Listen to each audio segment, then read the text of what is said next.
Hey, it's Andrew Downs. I'm proud to support Three Beards Media, and I would love to work with you. If you need merchandise for your company, organization, band, softball team, whatever, I can help. From name brand apparel to promotional items, large orders or small, online stores, and more, I can help your brand stand out. AKC Marketing is local, based in Johnston, and we are an employee-owned business, so our costs are low and our turnaround times are fast. But most importantly, we give you personal service to make sure you get exactly what you're looking for. Email me at andrew@akcmarketing.com or find me on social media, and let's make some cool stuff together. Now sit back and enjoy this Three Beards Media podcast.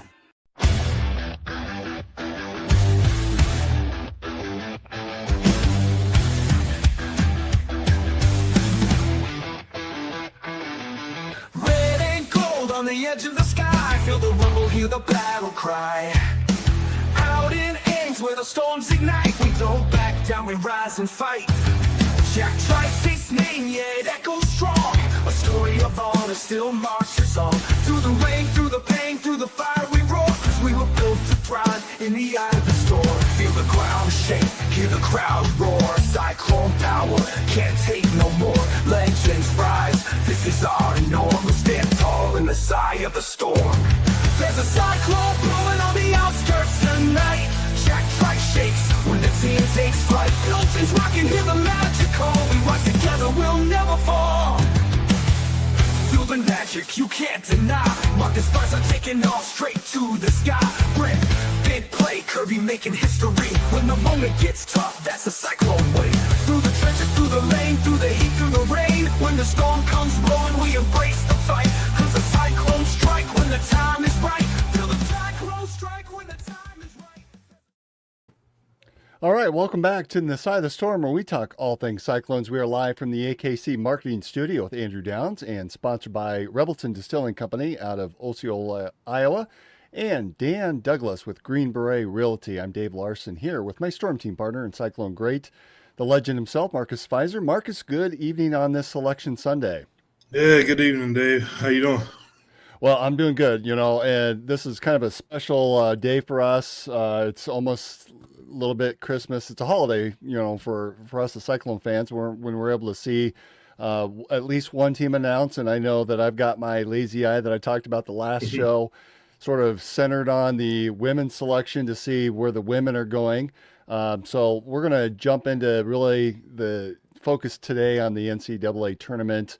And we'll bring back our special segment, this quick sips and quick takes. There's been a number of football signings. I think we'll hold off on that one at least and just really focus on basketball for this one. Again, that women's selection show is going on right now for those of you who may be watching us simultaneously. We want to give a quick shout out to our partner in crime, Brent Curvey. His birthday was yesterday. So Cumpleaños feliz. Yeah, so he is off having a celebratory meal with his family, and we certainly want to wish him all the best. So, all right, first, I want to really cover the Iowa State angle before we head into just talking about the tournament in general. Obviously, that's why we're here, and we want to talk about the tournament and the seeding. Iowa State ends up with a 3 seed in the South region. But first, we've got some major player news that really came out just shortly after the selections were announced that's going to have a pretty big impact on this year's tournament. And that late news came from a TJ Otzelberger press conference. Tamin Lipsey, signs are pointing in the positive direction that he's getting better and is expected to play. Again, the Cyclones playing on Friday, so have a little bit more time to rest up after last week's game.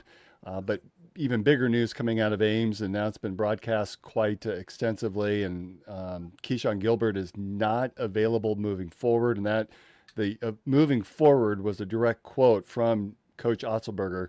And I found it interesting I believe Cyclone Fanatic had posted on Twitter a question from the Des Moines Register's Travis Hines, who had asked, does that mean regardless of how deep that the team goes into the tournament? And Coach TJ affirmed that is the case. So it feels like there's just more going on here than meets the eye.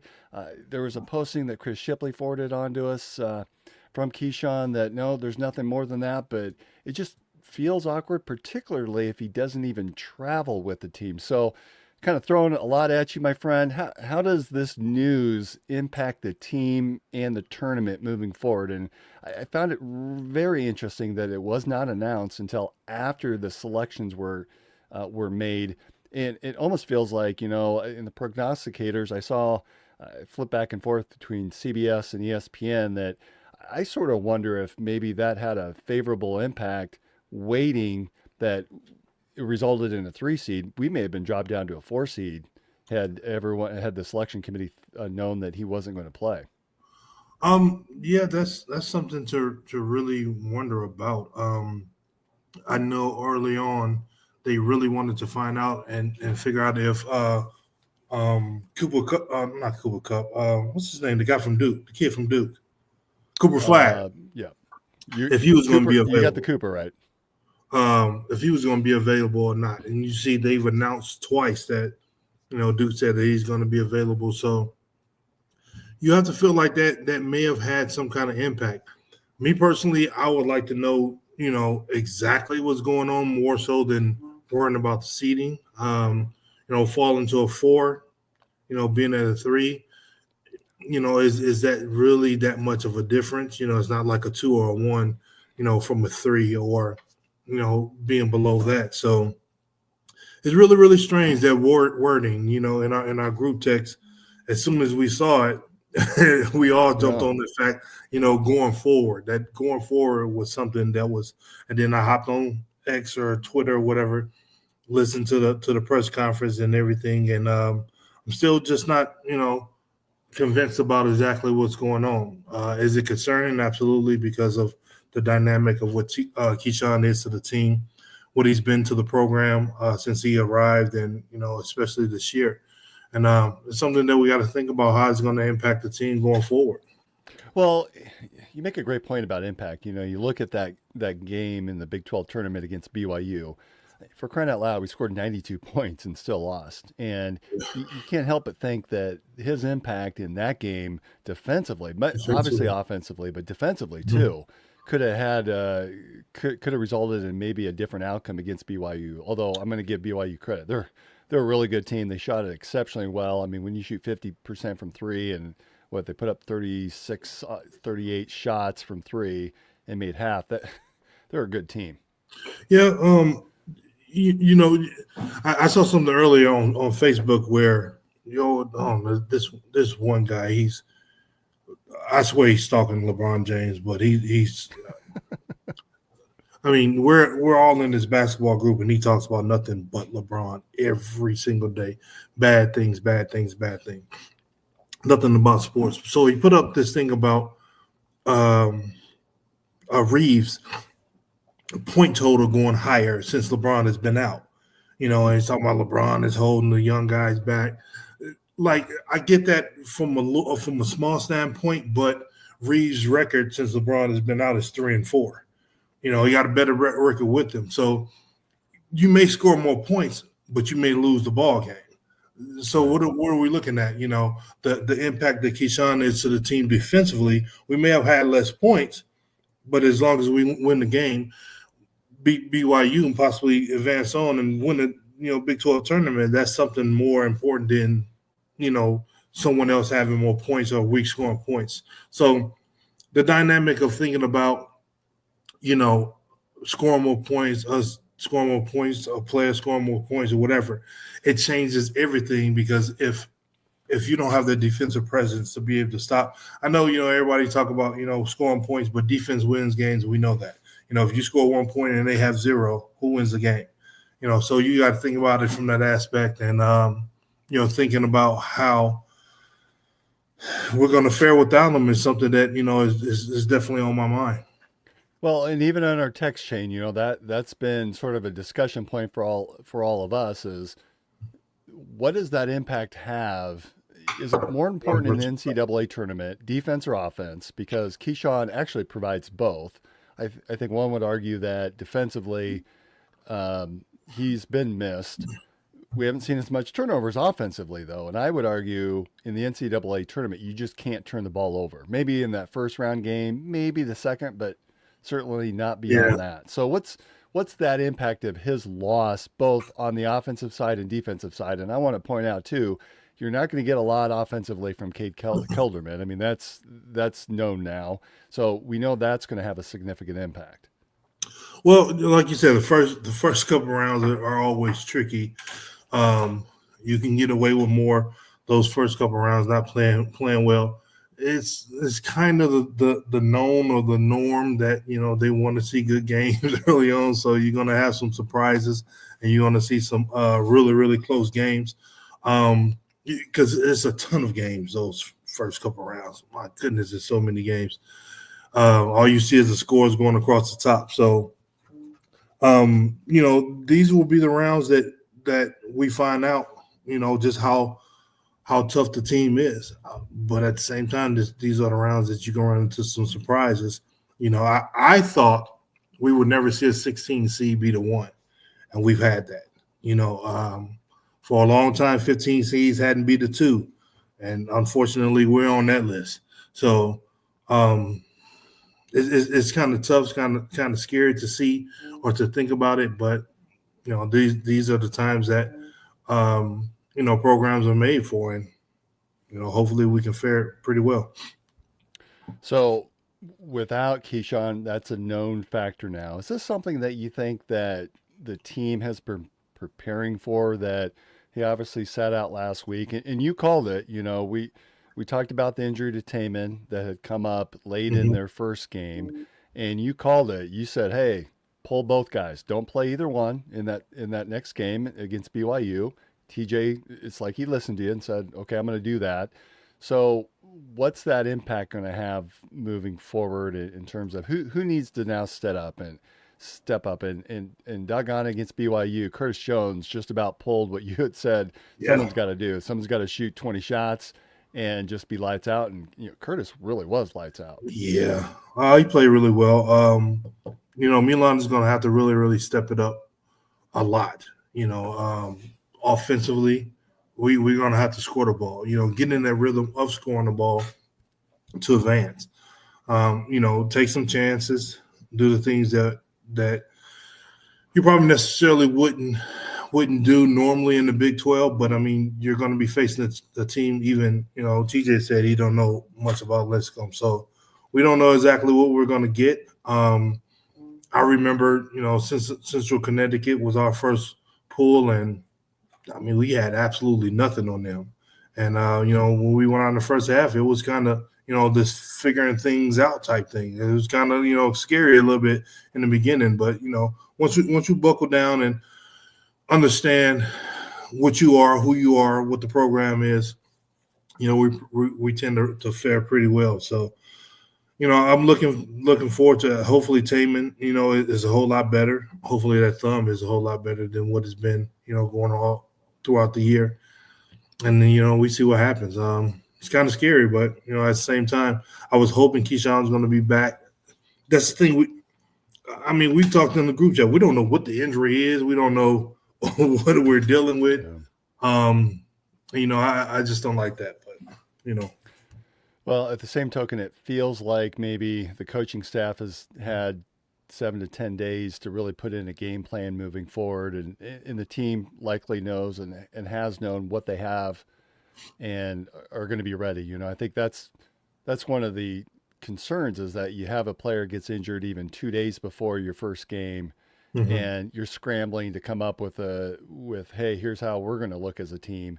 And at least having that forewarning, I think, will probably help out this team considerably. Yeah. Yeah. It's just exciting times without a doubt. You never know what the draw is going to be. Someone is going to always have a more favorable draw. Some are not going to have a more favorable draw. But, a lot of people didn't think Ohio State was going to win the national championship, and they pulled that one off. That's right. It is what it is.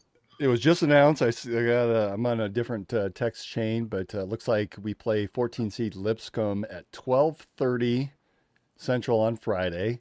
12. A little bit of forewarning. I actually had planned to take the day off, so that's good for me. I'm still trying to decide if I looked at my son tonight when it was announced Milwaukee. That's a location that a lot of Cyclone fans, it's very familiar. It's a fairly good drive to get up there.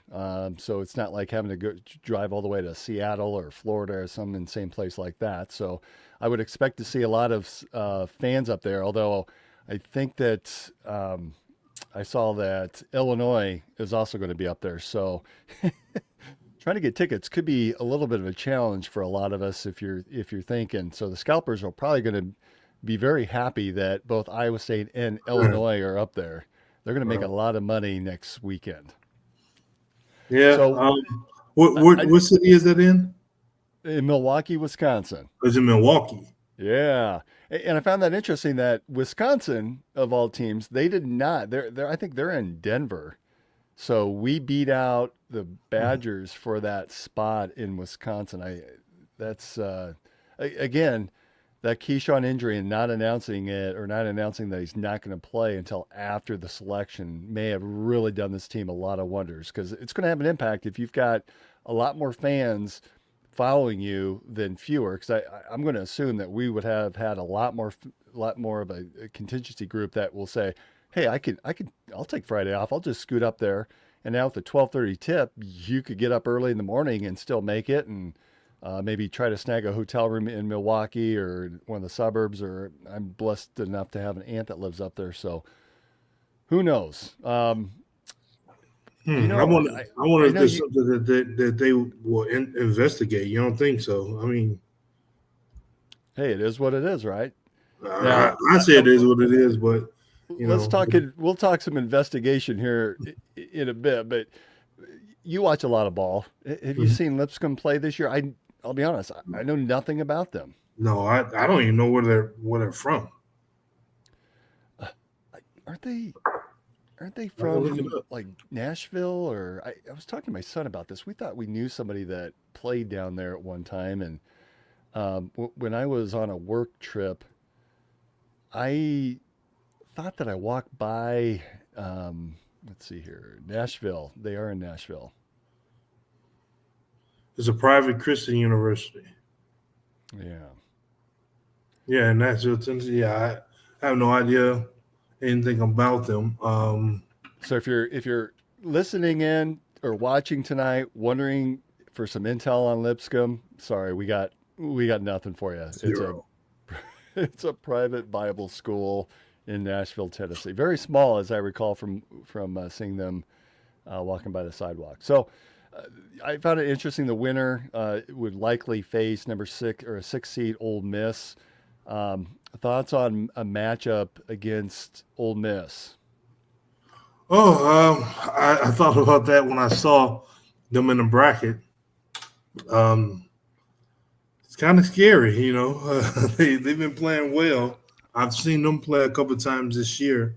Yeah, in Ole Miss, they're in the SEC, one of 14 teams, a record 14 teams from the SEC, from one conference making it to the NCAA tournament. I think they pushed that a little bit. I tell my wife all the time, in sports, these commentators, NBA and all that different stuff, they'll put you in the All-Star game. They'll put your contract. He's going to sign a $100 million contract. All of that, so I've been hearing, the SEC going to get 13 teams in this year since, the beginning of February. And I said it's going to line up to be that way no matter what. And here we are, you say 14. So, well, you're going to get 14 when you have 50 schools in your conference, for crying out loud. Gee whiz. Right. But, I mean, there's still some other stronger conferences that could have stuck some teams in there. Did I missed it? Did Texas make it? Texas did make it. In fact, they, it's interesting that some of these blue blood schools, Texas and North Carolina, I never thought I would see the day that North Carolina would be in a play-in game. Did you? No. And that's the best place. We call it a play-in game. The committee, I'm sure, says, "Oh, it's round one." That's the best place that they could put them. Hearing that they was 1-7 and quad one wins, they're probably a better team than what they've been all year, and that's the scary thing for a team like that. Like that's one of those teams that will come from way back from there and what you guys been doing all year long, but. I mean, it is what it is. We're dealing with the NILs and collectives where, a lot of smaller schools are getting players in, and, now they're competing at a higher level. Everyone doesn't want to go to North Carolina, Duke, and Kentucky, and all those type schools out of high school anymore, or in the transfer portal. They're broadening their horizons, and we got a lot of better competition. Yeah, they play North Carolina plays San Diego State in their playing game. Texas plays Xavier in their playing game. So Texas Xavier are both 11 seeds, as well as San Diego State and North Carolina. I think Texas will lose that one. Interesting. That Sean, what's his name? The coach, Sean. Is it Sean Miller? The coach that was at Arizona. Oh, that's right. Yeah, I think you are correct on that. yeah. He had some tough teams up there in Xavier. So we talked about investigations, and I think that over the years we've seen the selection committee having a sense of history and a little bit of a sense of irony. Again, we exchanged through the text chain, but if you look at the Sweet 16 matchup, this is the 25th anniversary of your team playing against Michigan State in that infamous Elite Eight game. But if we can forward our minds to the following weekend, Sweet 16 game in Atlanta, I will be there. It would be Michigan State against Iowa State. I will be there. Definitely You will be there. If that happens, I will be there. I would love to bring the ghosts of your team out, and I'd love to see all you guys showing up for that game. I will be there if that happens. I think Michigan State is going to lose before then. Really? Yes. But I will be there absolutely if that happens. I can't be putting my picks out here. I'm definitely doing a bracket this year. Who put that up there? That's small. Yeah, I'm sorry. If you expand your view, you could probably see it a little bit I did. better. So, Where we Michigan State is in the. Let's see.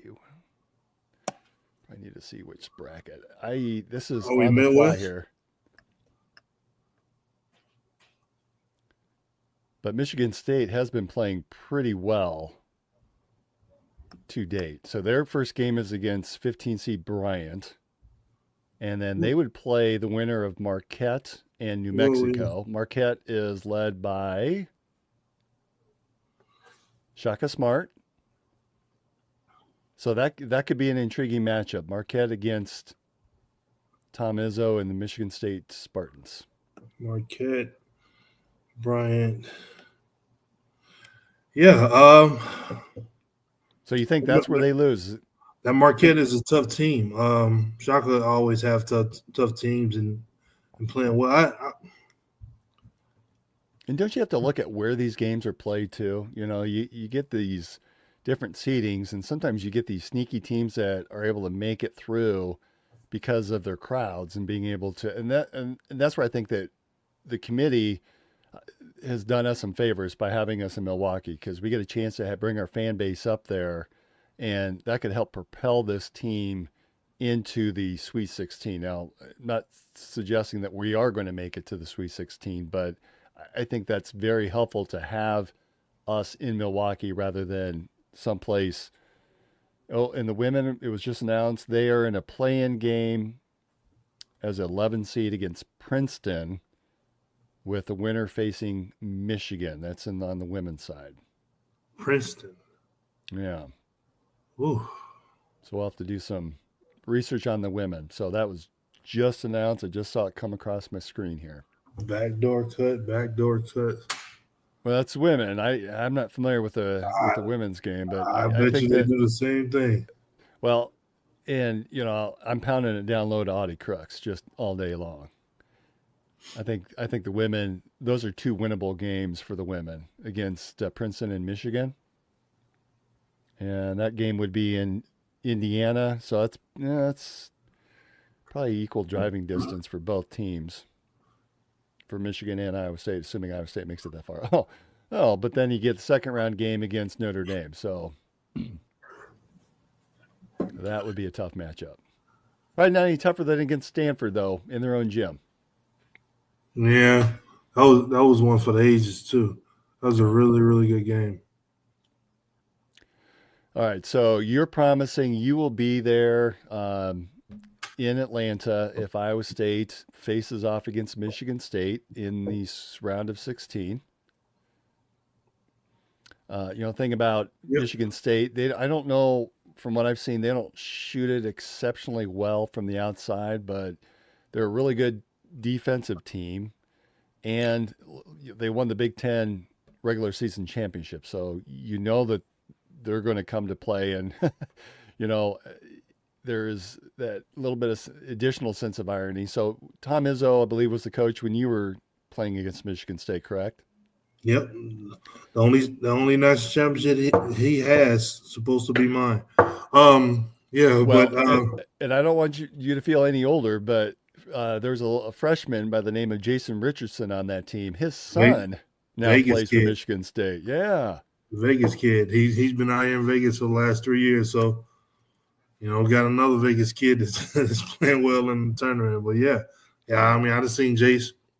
He got a younger brother too that I wonder where he's going to be going. But I've seen him and Jason out here, the last 3 or 4 years. Well, so we talked a lot about Iowa State, and you hate to go too far into the tournament just because there's a lot of unknowns, right? And that's one of the great things about March Madness is the opportunity to see some of these games and the dedication and really seeing each game in and of itself rather than during a regular season weeknight. It's tough to catch all these games going on. As we get closer to the conference tournaments, you can sort of narrow down and watch some teams that maybe you haven't seen for a while, but you do miss out on a lot of those teams. Just as you see the brackets that is laid out, are there any sneaky games in the tournament that you see or teams that you think keep your eye on a team such as? Um, I'm looking at this North Carolina San Diego game and thinking, like I said, North Carolina could be one of those teams that beat San Diego State and Ole Miss. One of those, Wow. crazy things you look up and it's like, oh wow, we're facing North Carolina. So that's definitely one of those teams.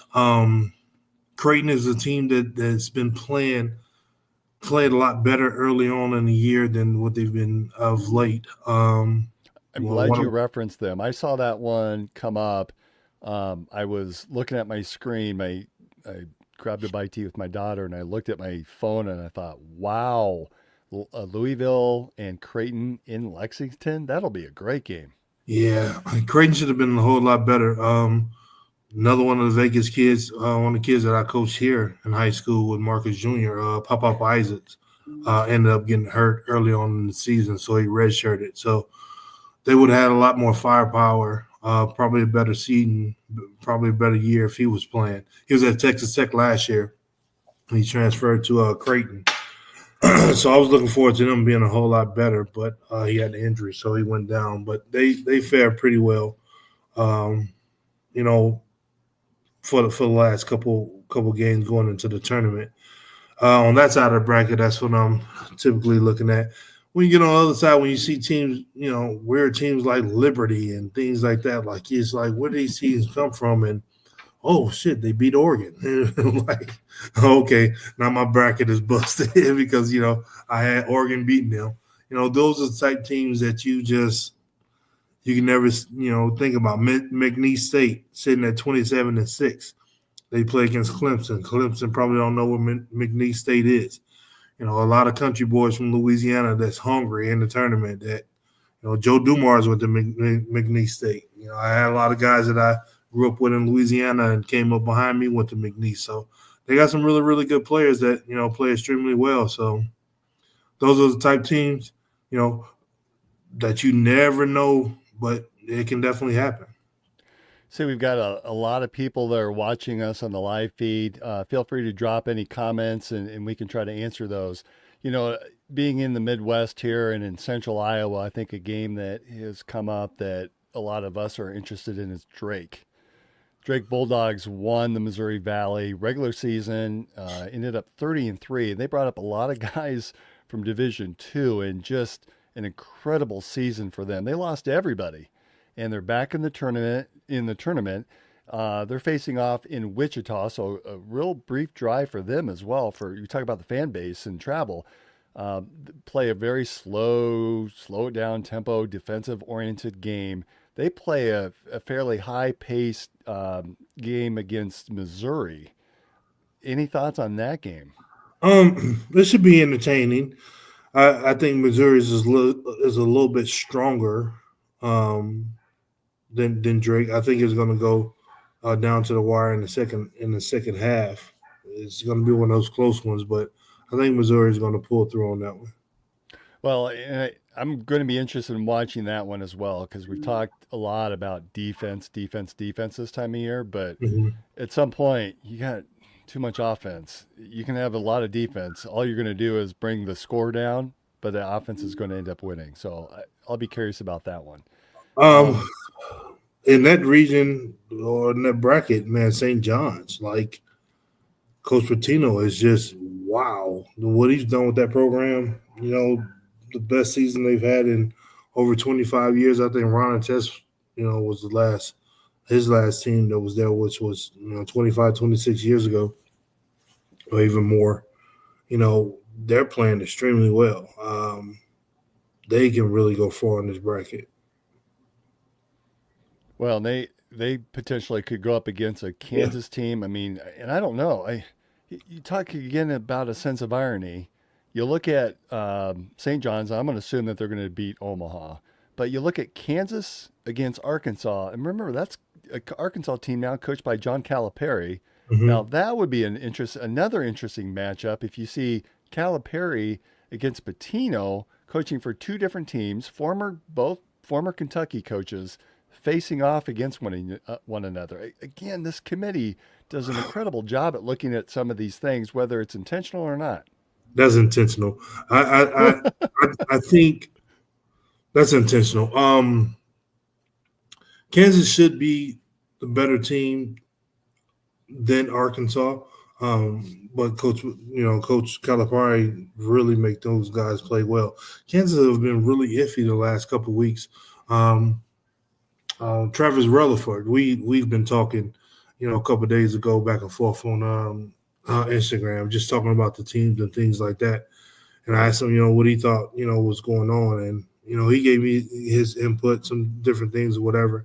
It's just a team we hadn't seen at Kansas, over the recent years. So we'll see what happens, once the tournament starts. But that'll be interesting to see, Pitino against Calipari for sure.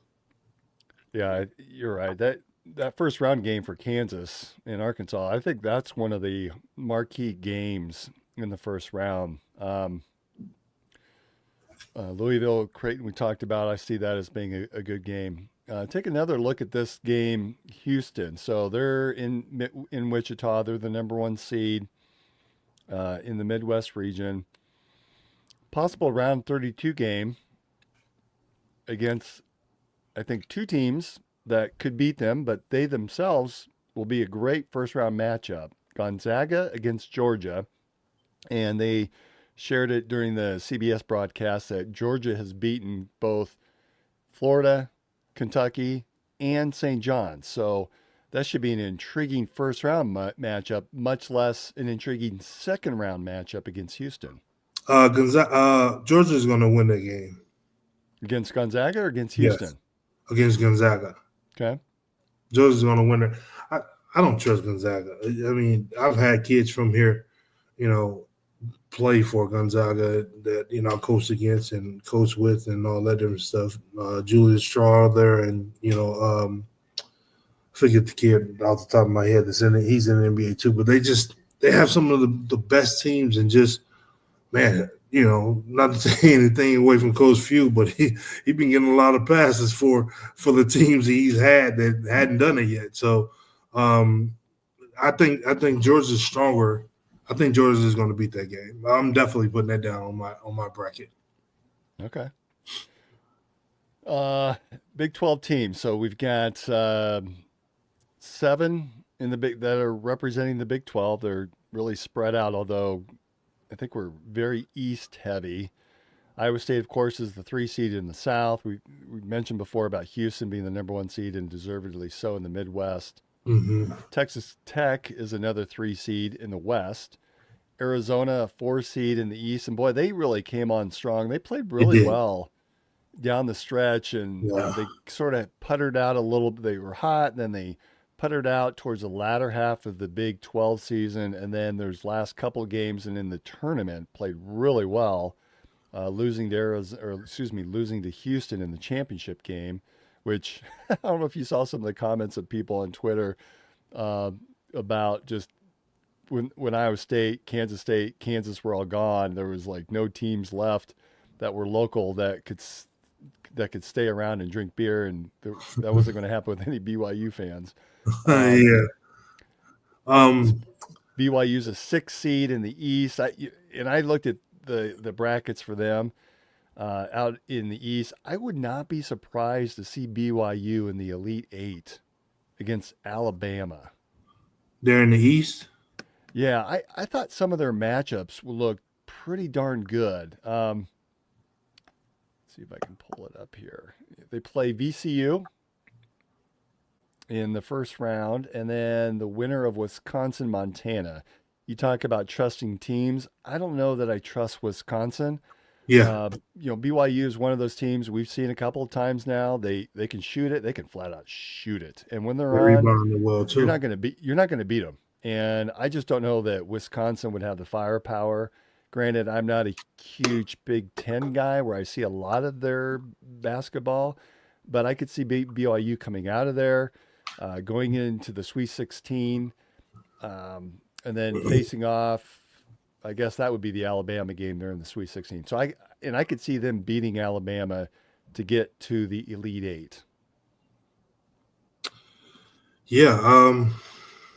I see St. Mary's winning over Vanderbilt. They got some really, really tough and skilled guards. Alabama beating Robert Morris, which should be an easy one, and then Alabama should advance over St. Mary's. So yeah, that definitely that's a pretty exciting bracket for sure to start it off. There's a couple there's a couple ones that's kind of boring. I know, but there's a couple brackets like that come with some firepower. So, like you said, the committee know what they're doing. Also in the East is number 9 seed Baylor. Back to the West is that 7 seed Kansas. Mm-hmm. Yeah, I think BYU, they could be the team that goes the furthest in the tournament. Now, I'm not knocking Houston, but that second round game against Gonzaga, Georgia, while I would think that Houston, they're so tough, they're so good.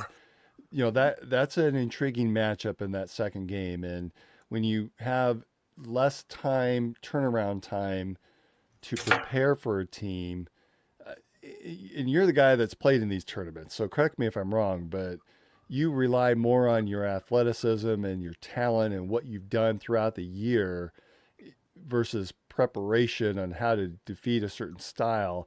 I think Georgia's got a lot of athletes that could compete against Houston. At this time, you're really not doing any kind of practice, and I remember the practices were pretty much like shoot-arounds for the most part. I mean, the time that you get in and you play, then you travel back home, and I mean, you probably get some nice, okay practices at the beginning of the week. But I mean, you're right back out. That if you advance, you're right back out. That Wednesday or that Thursday, depending on when you play. I'm a big fan of Coach Sampson. I mean, I see them going farther. I see them beating, Georgia if they do advance that far. When you take away the things that when you play defense, he always those guys always play defense. He always going to have them playing hard. The big fella Roberts is going to be back, ready to rock. I can see Houston, putting that product out on the floor that they normally do, and they got the firepower to shoot it from deep. Athleticism is okay. It's a great thing when you looking for highlights and all of that and run up and down the floor. But if we stop fast break points, then we take the athleticism out of the game, and we're slowing it down to, be a dogfight, and that's going to be one of those games. Yeah, I think if Houston gets past that second round game, they're going right to the Elite Eight. Oh, yeah, easy. That would be a heck of a matchup.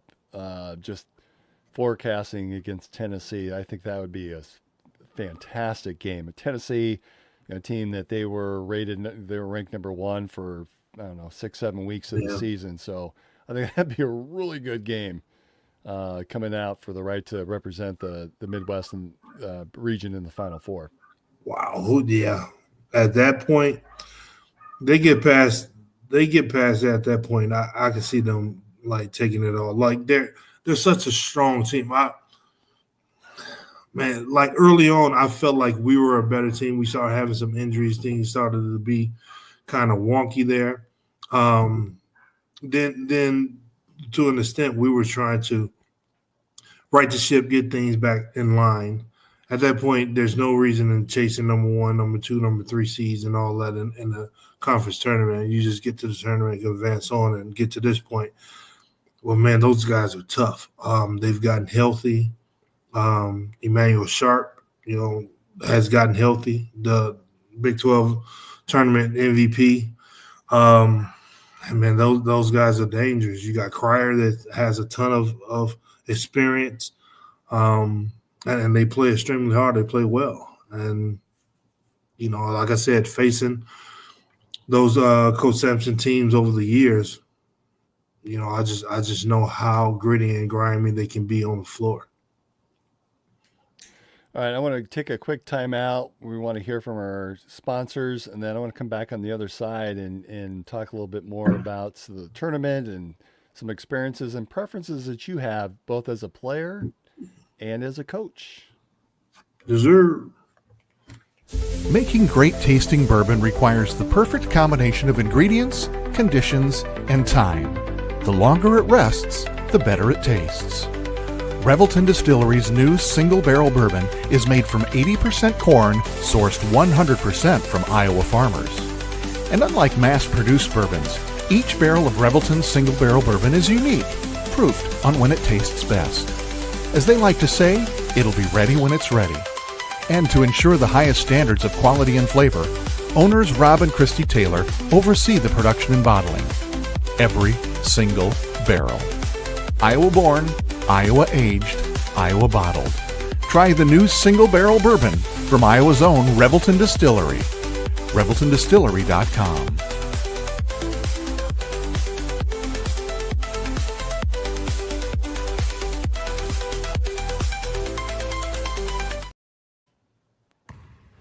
When energy meets precision, anything is possible.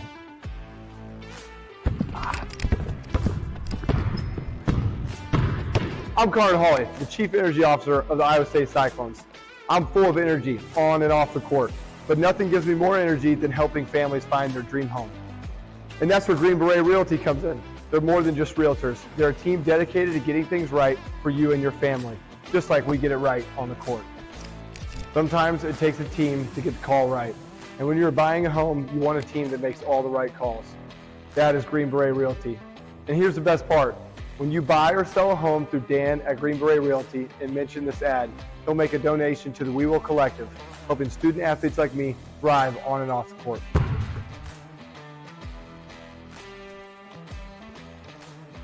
Green Beret Realty, because getting the call right means everything. All right, we're back with this special edition of In the Side of the Storm, talking a lot of NCAA basketball. So Marcus, our new segment, or we've now called it our new segment, Quick Sips and Quick Takes, Quick Takes, our Revelton Distilling segment. As a player for you, would you rather play a distance away from campus, or would you rather be closer to home? Did that matter to you as a player? Yeah. Or do you, Brent talked a little bit about he wanted to be like when you're playing an away game, like his focus was just on that game and there's no distraction. So for you, would you rather play far away or close by? Well, for the fan base, I'd rather play close by. I never really had any kind of distractions or anything like that while playing. And, like we spoke before, Brent touched on the fact of how, they used to go to the hotels. We tried to do that one time, and I got absolutely no sleep.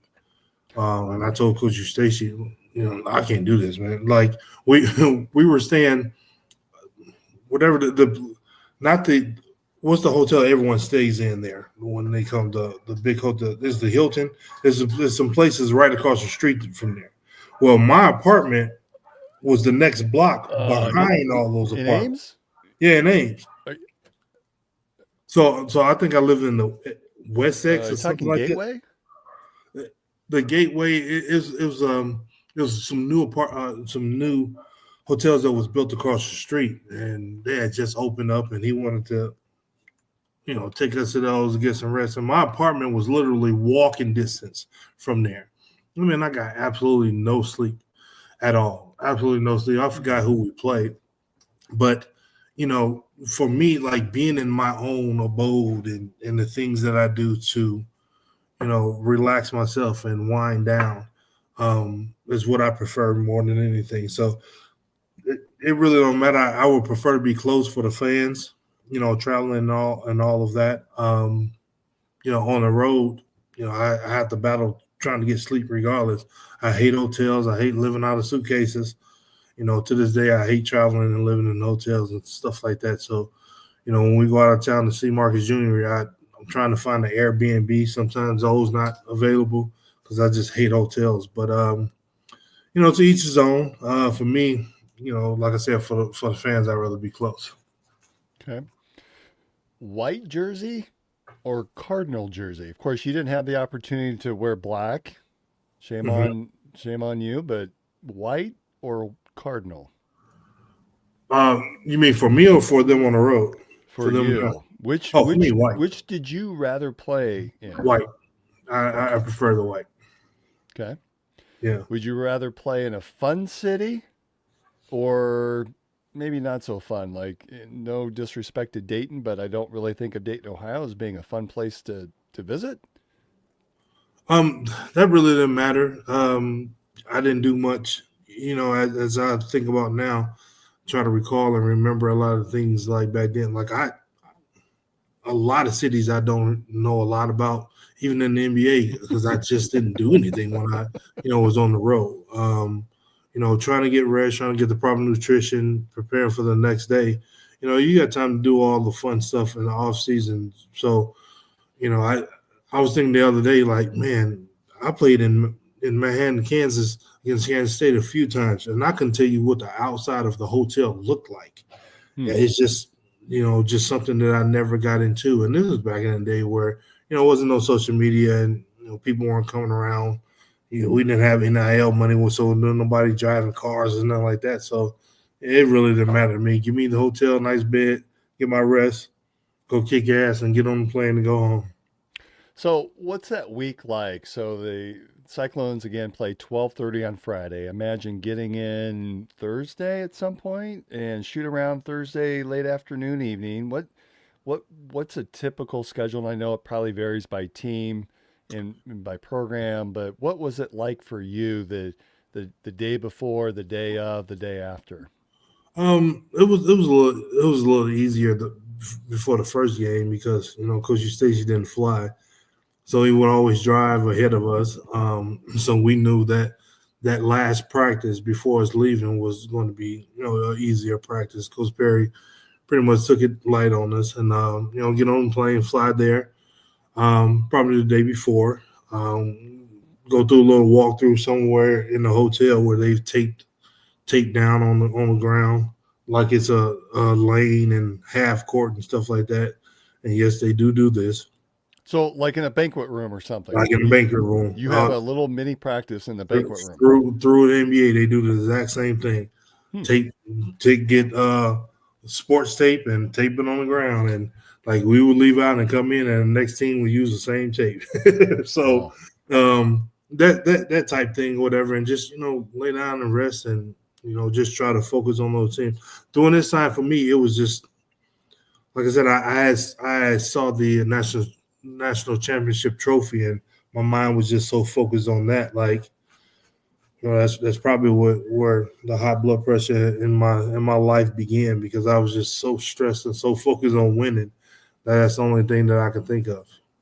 So back in 2000, you guys were probably playing the video games of Nintendo or Super Nintendo.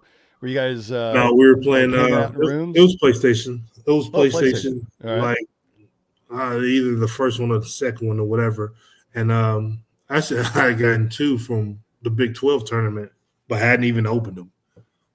Like even during that time, I wasn't even playing video games. Like it's just nothing but the focus, watching TV, watching what was going on, the other games, and getting ready, trying to get the most rest as you can, and getting ready for your game, and going from there. So, team, you guys aren't just hanging out in one another's rooms. You guys are just somewhat in your own rooms, chilling, doing personal things. Just pretty much chilling. Thomas Watkins was my roommate. We just was, chilling at the time, just preparing for the games. We were in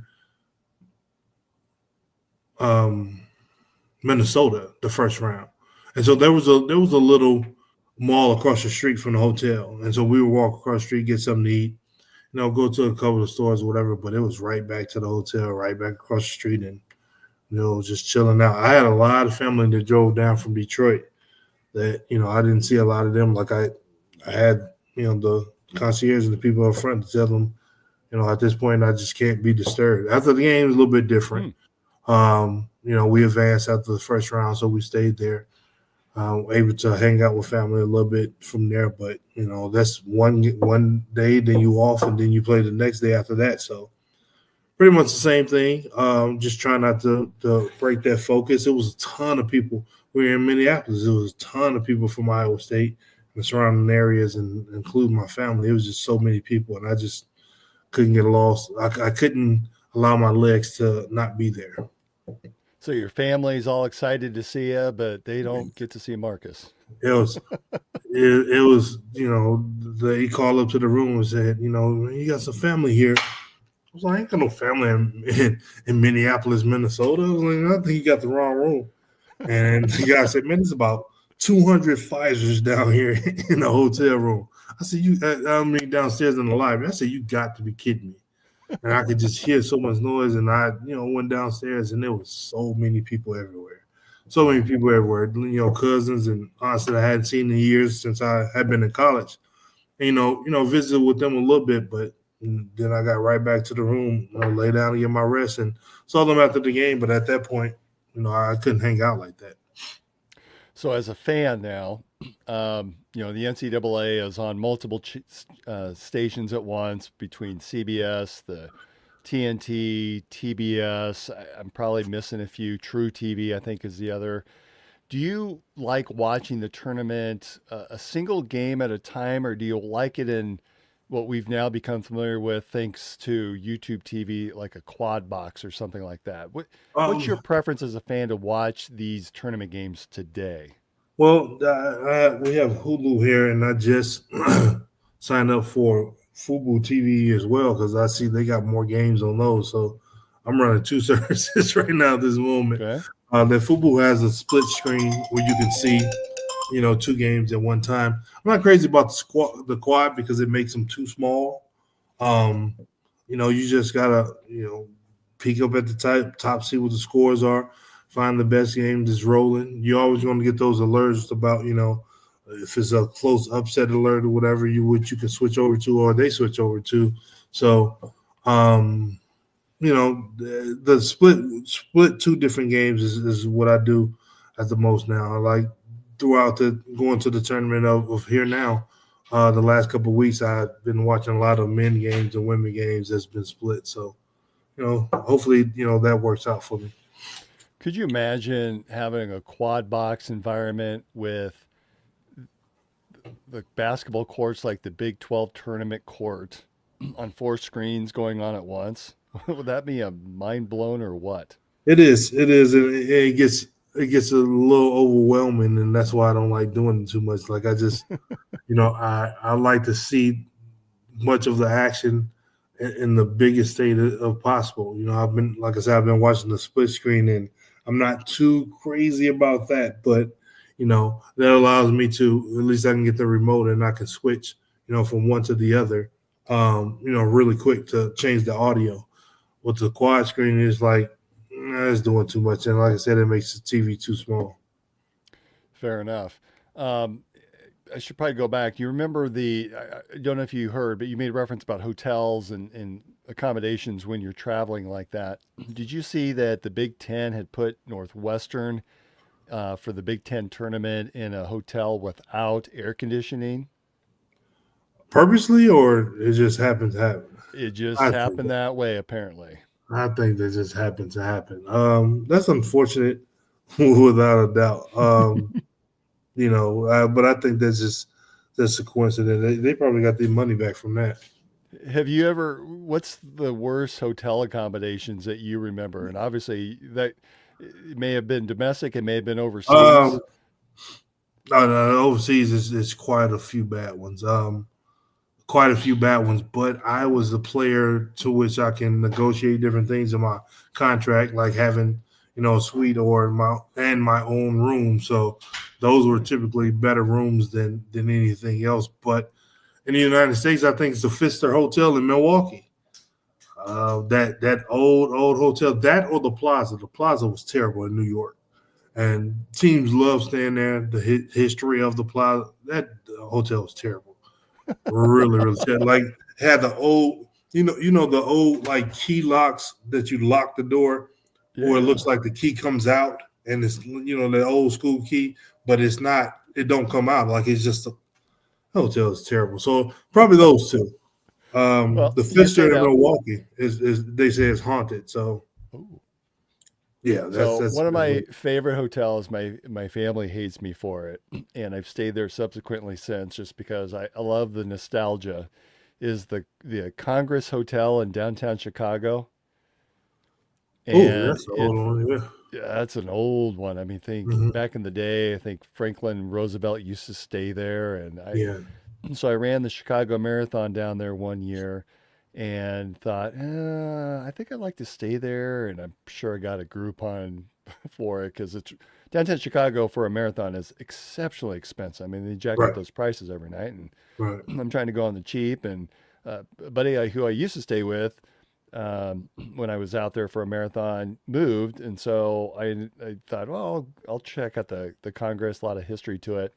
And I didn't tell them this, that it was haunted, potentially haunted. And my daughter was real little at the time.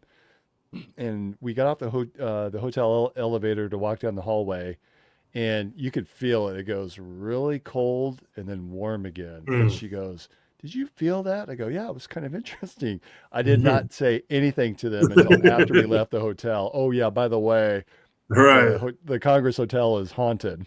That that's kind of like what happened with me after I left Chicago and I played in Milwaukee. The Bucks put me up in a hotel and everything like that, and it was the same way. Like it was in the Pfister, and someone after a couple weeks of staying there, it was like, man, that hotel is haunted, and it was kind of like some weird stuff going. Man, that next day I left and went found an apartment. Now I was staying in my house in Chicago, still in Northbrook, because this was 45 miles of a drive. That's not too No bad of a drive. traffic. Yeah, it's just not bad to drive at all. But after practice, sometimes whatever, or after game, once it snowed, to have a place there. I mean, I was using the hotel for the same reasoning, but once I heard that, I was like, yeah, I figured it was something weird going on here. That next day after practice, I rolled down a roll of apartments, and I saw these people say, "We got a 2-bedroom." I said, "I'll take I'll it." take it. Yeah. All right. My last quick take is, do you cheer for the favorite or do you cheer for the underdog? Definitely the underdog.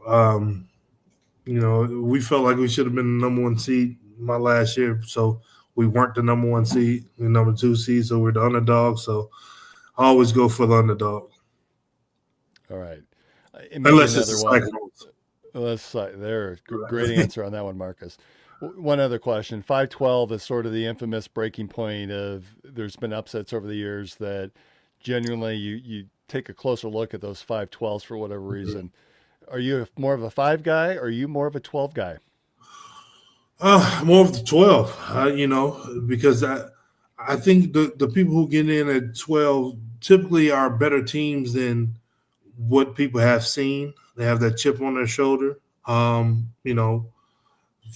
they come out and play extremely hard, extremely well, and they have a lot of upsets for that reason. So. All right. Before we go, I just want to remind everybody of the Three Beards Media is hosting their bracket challenge, something that they started last year. And we're talking for the winner, a $100 gift card from Birchwood Farms, who, if you're not familiar with them, they have some meats. And so the timing of this would be perfect just in time for your Easter meals. And there's going to be both a men's challenge and a women's challenge. So go ahead and jump online now that the brackets have been released. I have not been on the website yet to see if it's out there, but if you're following Three Beards Media, there will be a link to each of those brackets here in the next day or so. I encourage everybody to jump in there and to take a look. When I win it, I'll donate my. When I win it, I was talking smack already. I absolutely love it. But again, a ton of meat for the winner. If you're able to win that, I don't think I did very well last year. And generally, I'm pretty good. I usually get 11 or 12 of the Sweet 16 in, and I think that's pretty good if I can do something like that. Yeah, but you'll find that one or two teams that'll blow the whole bracket up. I know. Someone will have Lipscomb winning the national championship, and come on now. Well, they're Lipscomb fans, and just like us, we'll I'm sure put the Cyclones in the Final Four because that's what we do. We're homers. Yeah, well, I'm realistic at the same time. Yeah, well, it's not. I'm not putting money into this. If anything, Birchwood Farms has given us $100, so I'm going to vote for the Cyclones. But I'm a homer. I'm unapologetic for it. So, Brent, sorry to miss you. Happy birthday, my friend. Thanks to everyone for joining us, and thank you to our sponsors. Again, this has been a special edition of In the Side of the Storm. We probably will not be back on Wednesday night because, hey, that's the night that we're all getting ready for filling out our brackets for the last time. We'll have heard a lot of feedback. We heard a lot from you, Marcus, a guy that watches a lot of basketball, that knows your ball inside and out. I think you've given all of us some good feedback to go back to our brackets. We'll have a chance to fill those out. Jump onto the Three Beards Media site, fill out both a men's and women's bracket, and who knows, maybe you'll be the winner of that $100 gift card. Again, thank you to Revelton Distilling Company and Greenberry Realty, and of course our studio sponsor, Andrew Downs and AKC Marketing. So, Marcus, good to see you. You too, good bro. night to everybody, and go Cyclones.